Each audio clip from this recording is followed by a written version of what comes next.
Ketika seorang gadis kecil memakan sebatang permen lollipop, kekuatannya akan meningkat 10 kali lipat. Baik itu seorang ahli tingkat tinggi yang berpengalaman dalam berbagai pertempuran, atau seorang ahli kuat yang telah diuji berulang kali. Dia selalu menyelesaikan pertempuran dengan satu pukulan, tidak pernah sampai ke pukulan kedua. Namun, dengan kekuatan yang luar biasa, dia malah tidak melakukan apapun setiap hari. Hanya ingin menjadi pengikut pria, karena identitas pria itu tidak sederhana. Setiap hari dia pergi ke neraka tanpa batas untuk dipukuli. Baik itu tinju kuda Pegasus atau pukulan naga 18. Pukulan yang mengenainya terasa seperti menggaruk gatal. Setelah menerima 999 pukulan hari itu, akhirnya merasakan energi mengalir melalui 8 jalur energi utama. Dipukul 990 kali. Pada tingkat ke-10 dari keterampilan rahasia 89. Akhirnya berhasil menembus. Namun sang raksasa Titan yang keras kepala tidak percaya. Apakah ada yang memiliki kekuatan dan tubuh yang lebih kuat darinya? Tapi segera dia menyadari bahwa dia sangat salah. Menyelesaikan. Ke atas. Pria itu hanya menggunakan satu pukulan ringan. Titan yang kuat dan perkasa hancur tertekan. Apa? Dan pria itu berhasil mendapatkan perintah Dewa Kaisar. Diberi gelar sebagai penguasa malam yang tertinggi. Wanita licik memanfaatkan kekurangan pria di sekitarnya. Sang emo yang suka makan permen lollipop tiba-tiba datang dengan 4 wanita cantik untuk memberi selamat. Dan saat pria itu bersiap untuk keluar dari persembunyian, sang emo tiba-tiba menerima telepon. Kakaknya, tunanganmu, Tsukime, dalam masalah. Apa? Ternyata selama bertahun-tahun dia telah melatih dirinya sendiri. Wanita licik itu memanfaatkan kekurangan pria di sekitarnya, berusaha dengan segala cara untuk mengambil alih perusahaannya. Kebetulan, anak laki-laki orang terkaya memiliki kecenderungan khusus. Kecenderungannya adalah menyukai gadis cacat. Maka keduanya bersekongkol, bersatu dan bersiap untuk merampok orang dan perusahaan bersama-sama. Pria yang mendengar berita itu gelisah, langsung menuju ke Jianzheng dengan kecepatan maksimal. Orang yang berani menyakiti istrinya pasti akan membayar dengan darah.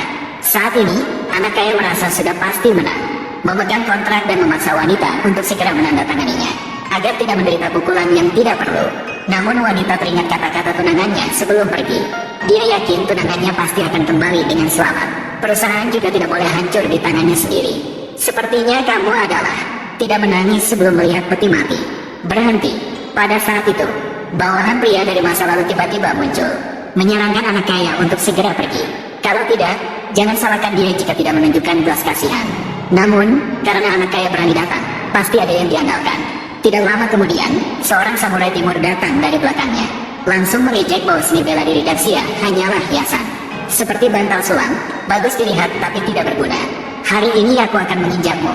Aku akan menghancurkan 2 aliran seni bela diri. Siapa yang bisa menghentikanku? Sangat sombong. Kamu adalah ahli di tingkat tengah. Benar. Oleh karena itu, kau kalah dalam pertempuran ini. Jiang Tianlong, aku masih bisa memberimu kesempatan. Sekarang berlututlah. Minta maaf kepada kami. Mungkin aku bisa meminta dia untuk meninggalkanmu dalam keadaan hidup. Bermimpi di siang hari. Anda penjahat, hanya akan mati tanpa kuburan. Mulut bebek mati tetap keras. Nanti akan kubuat kau merengek memohon ampun. Dan kamu, selanjutnya, kau tunggu saja untuk menderita setiap hari dan mati. Tidak tahu malu.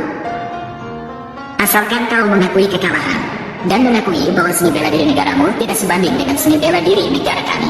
Tidak sebatas seni bela diri negara kami, Sakura. Aku bisa hanya merusak kemampuan bela dirimu. Aku tidak akan membunuhmu. Jika tingkat kultivasimu lebih tinggi dariku, apa artinya? Aku pasti tidak akan tunduk padamu. Tidak tahu menyesal.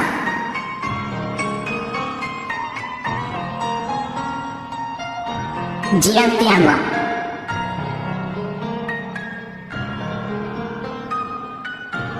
Berlututlah. Aku lebih baik mati. Aku juga tidak akan berlutut padamu. Aku ingin melihat seberapa lama kau bisa bertahan. Hanya itu kemampuanmu. Berani keluar dan menyelamatkan orang. Jiang Tianlong, jangan pukul lagi. Kamu bukan lawannya.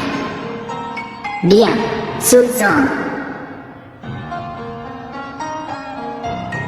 Tsukime, kamu harus patuh agar tidak mendapat hukuman. Lihatlah, wajahmu sudah terluka, menjadi lebih tidak berharga. Hatiku lembut. Selama kamu melayani aku dengan baik, aku pasti akan memperlakukanmu dengan baik. Aku bahkan rela mati. Tidak akan memberi keuntungan padamu, orang jahat, wanita suci dan setia. Amarahmu masih besar. Sepertinya harus memberikan pelajaran padamu.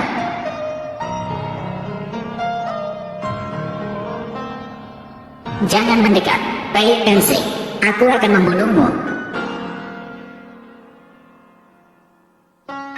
Jangan mendekat. Biarkan Pei Shao mengajarmu pelajaran. Su Zong, kamu penjahat besar. Tidak akan mati dengan tenang. Pei Tensei, aku akan membunuhmu. Apakah kamu punya kemampuan itu? Mulai hari ini, Jianzheng adalah milikku. Saya ingin orang banyak untuk mengangkatku menjadi raja. Kamu akan mati dengan tragis. Lalu aku akan membunuhmu. Memikirkan Jianzheng.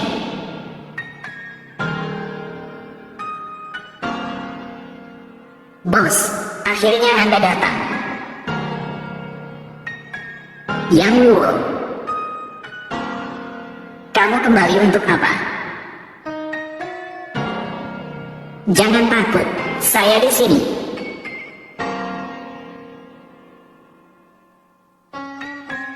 Siapa yang memukul? Mumpung aku tidak ada, mempermalukan istriku, melukai saudaraku. Sekarang aku akan mengirimmu ke neraka. Pemuda, sejak saya menjadi guru besar, belum pernah dipukul oleh siapapun. Kamu adalah yang pertama. Sebagai hadiah untukmu, hari ini aku akan mematahkan keempat anggota tubuhmu, menghancurkan kultivasimu, agar kamu menghabiskan sisa hidupmu di atas tempat tidur. Ingatlah hari ini selamanya. Orang-orang dari negara Sakura, kamu tidak tahu bahwa aku pernah mengatakan, kota Jiang, tidak boleh orang dari negara Sakura melangkah lebih jauh. Hari ini aku akan membunuhmu. Tidak ada gunanya bicara. Menarik, tadi kamu bilang akan mematahkan keempat anggota tubuh, menghancurkan kultivasi. Ide ini bagus. Namun untuk sisa hidupmu, orang yang seharusnya berbaring di tempat tidur adalah kamu. Mari, maka biarkan aku menguji kedalamanmu. Bagaimana bisa begitu? Hanya dengan sekali mengayunkan tangan. Guru pertengahan, Kitano Karyu, telah kalah. Jangan terburu-buru. Selanjutnya giliranmu.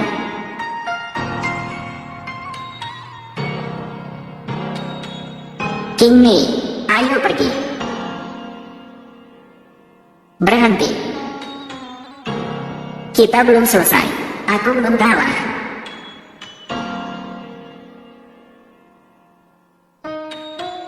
Tak seorang pun akan disisakan. Aku adalah putra kecil dari keluarga Pei di Sanxiang, cucu satu-satunya dari keluarga Pei. Apakah kamu tahu siapa yang berada di belakangku? Mereka adalah keluarga kerajaan Kyoto. Apakah kamu berani menyentuhku? Kalian semua akan membayar satu persatu hari ini. Bersiaplah untuk dihabisi sampai akar. Adik, kamu tidak patuh. Tidak ada sepatah kata pun yang disukai kakak. Kakak akan menghukummu. Aku mohon padamu, ampuni aku. Biarkan saya pergi. Aku tidak akan berani lagi. Barusan kamu, bagaimana kamu menghina King Mei?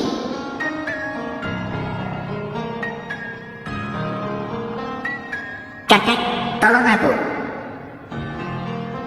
Kamu adalah kakek Pei. Aku adalah. Segera lepaskan cucuku. Kenapa kamu tertawa? Cucumu membuat onar di Jianzheng. Kamu pikir aku akan melepaskannya begitu saja? Apakah kamu pikir itu mungkin? Dengarkan baik-baik. Jika terjadi sesuatu pada cucuku, aku tidak hanya akan membunuhmu. Mereka akan membunuh semua orang di sekitarmu. Tidak perlu keluarga Pei datang mencarinya. Kami akan datang mencarimu. Bersiaplah dengan baik.